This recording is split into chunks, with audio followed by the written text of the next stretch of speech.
how you may be offending people, especially if you're in sales, how you could be offending people without knowing, and how it could cost you sales, and it could cost you even a current client. All right, that's what we're talking about, and I'm going to give you 3 really good examples. In case you don't know me, my name is Kathryn Janicek, and I've been in television and media for 20 years plus, and now I coach executives, presidents of universities, doctors, entrepreneurs, middle-level executives who want to move up. I help them with public speaking, I help them present on stage, and I help them also when they're about to get on television or be quoted in a magazine. I help them get media, and I help them land their message when they actually get that media. So today's topics are really relevant, especially if you sell a product, if you sell a service, so basically it's everyone. If you don't think you're a salesperson, well, you're wrong. Everybody is a salesperson. If you have a job, if you own a company, you're a salesperson, believe it or not. We just moved into a house about 2 weeks ago, and we have been getting a lot of things done around the house. I had a plumber here yesterday. I had someone here from Apt, which is a big appliance company out in the suburbs. So I've had a lot of people in and out of our house. Someone from Anderson Windows. A lot of people in and out of our house. So I've seen the good and the bad. Oh, also I had a mold specialist in today. So I've seen the good and the bad when it comes to customer service and sales in general, and just people and how they represent their company. There are things that you need to think about if you are sending people out to other people's homes, to homes who, you know, might become a client, or they are a client. They potentially could be spending $20,000 with you. Maybe, you know, they are getting a new lawn, or they're getting new windows. So this is something that I saw with 3 different salespeople who came, and one was, a couple were offensive, another one was, it just wasn't how I think the company would want to be represented. And that's why I wanted to do this. And I have someone in actually doing work right now, so I didn't want to do this inside the house. And that's why I'm sitting on my deck in the rain underneath an umbrella. So here are the 3 things. I'm going to start with the heavy cologne person, the heavy cologne wearer. I had someone who came in the house yesterday at 8 a.m. and this person smelt like he had just dumped an entire bottle of cologne on his body, on his clothing. And even if I did or did not have a migraine or anything else, it didn't smell great. It was awful. And it was too bad because the guy was a really nice guy, but I just wanted him out of my house as fast as possible. So, business owner, if this is your employee, you want to make sure that they know they have rules. They have rules that they take their shoes off when they go go inside someone's house. They don't wear offensive cologne or perfume. There are, you know, I've done Facebook Lives and blogs, and you've learned from me about loud makeup, loud jewelry on stage and on television, how that is just an absolute no-no. Now, if you're in sales, it could be very offensive when you are maybe at a conference, or you're at a meeting for the first time and you're trying to land a client.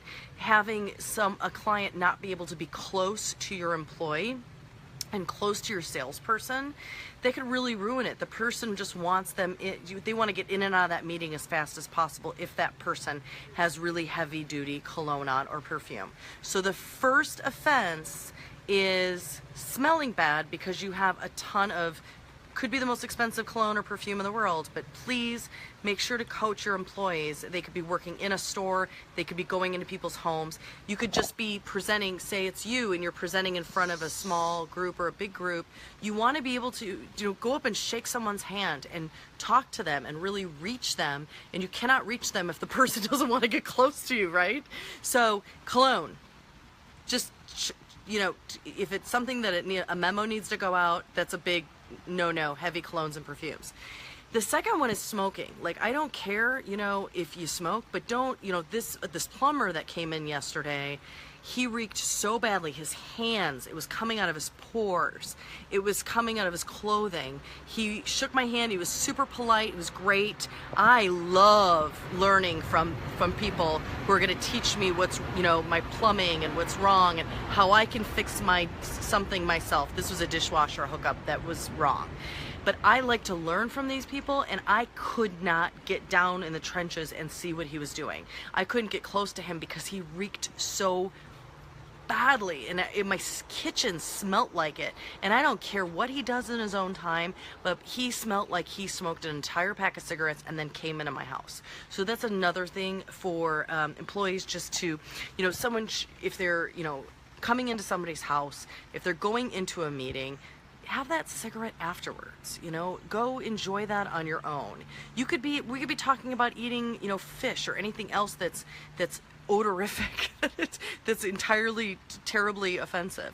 Whatever it is that smells, do it after you're about to land a client, meet a client, have a client meeting, do a small group meeting. You have to think about how you smell, because that person could be wanting to do more business with you, but now, I have all kinds of plumbing stuff that I could use, but I really don't want that person in my house again.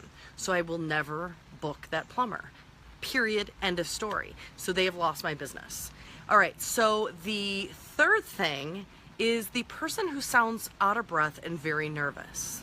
I have a lot of clients who are constantly, they come to me, they know their content in and out. They are so good at what they do, but they could get in front of 3 people, 5 people, 10 people, 100 people. They can get in front of 2 people and they just get really nervous.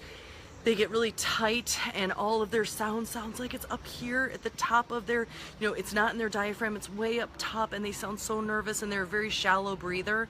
Well, if you're a salesperson, that's also really important to breathe. Take a breath. If you're nervous, if you feel like you're rushed, if you just went up and down a staircase. I had a salesperson here who just sounded like, and he was in good shape, but he sounded very out of breath, and it made him sound nervous, and it made him sound like he was just so afraid, and he just really wanted to get the sale, and he was so, like, he was doing that very shallow breathing that people do when they're nervous. Take a breath. Compose yourself. Don't feel rushed, because if you're out of breath, if your breathing is shallow, you will sound like you're so nervous. And to me, it sounds like you're selling something and the price is way too high. I'm going to be very honest, that's what it sounds like. It sounds like you're trying to shove something down my throat, and you're just trying to get the sale done really quickly because you're not really proud of it, and you're not confident that the price is right and the product is good. So imagine that. Imagine you might think that you as a salesperson are just a nervous person and you breathe you're a shallow breather, but what you're portraying is that you're not confident in your product and you're not confident in the price, and therefore that person, I got the kind of feeling like I need to keep shopping around for windows, because I didn't feel like the person was very confident with what he was selling or what his price was.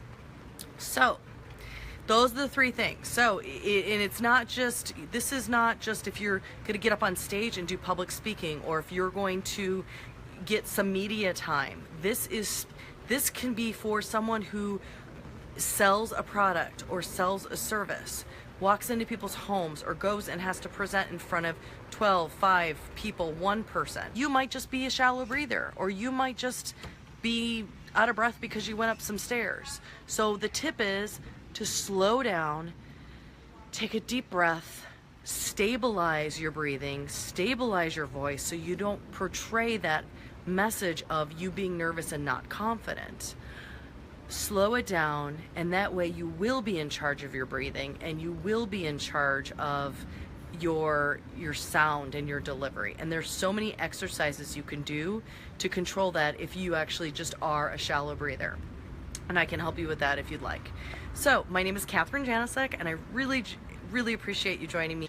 And also sign up for my email blasts that come out almost every day, and you can sign up for those at kathrynjanicek.com. Up on the right hand side, you can just sign up for my email, and I don't spam you, I just send you free tips like this. Have a great day. Bye.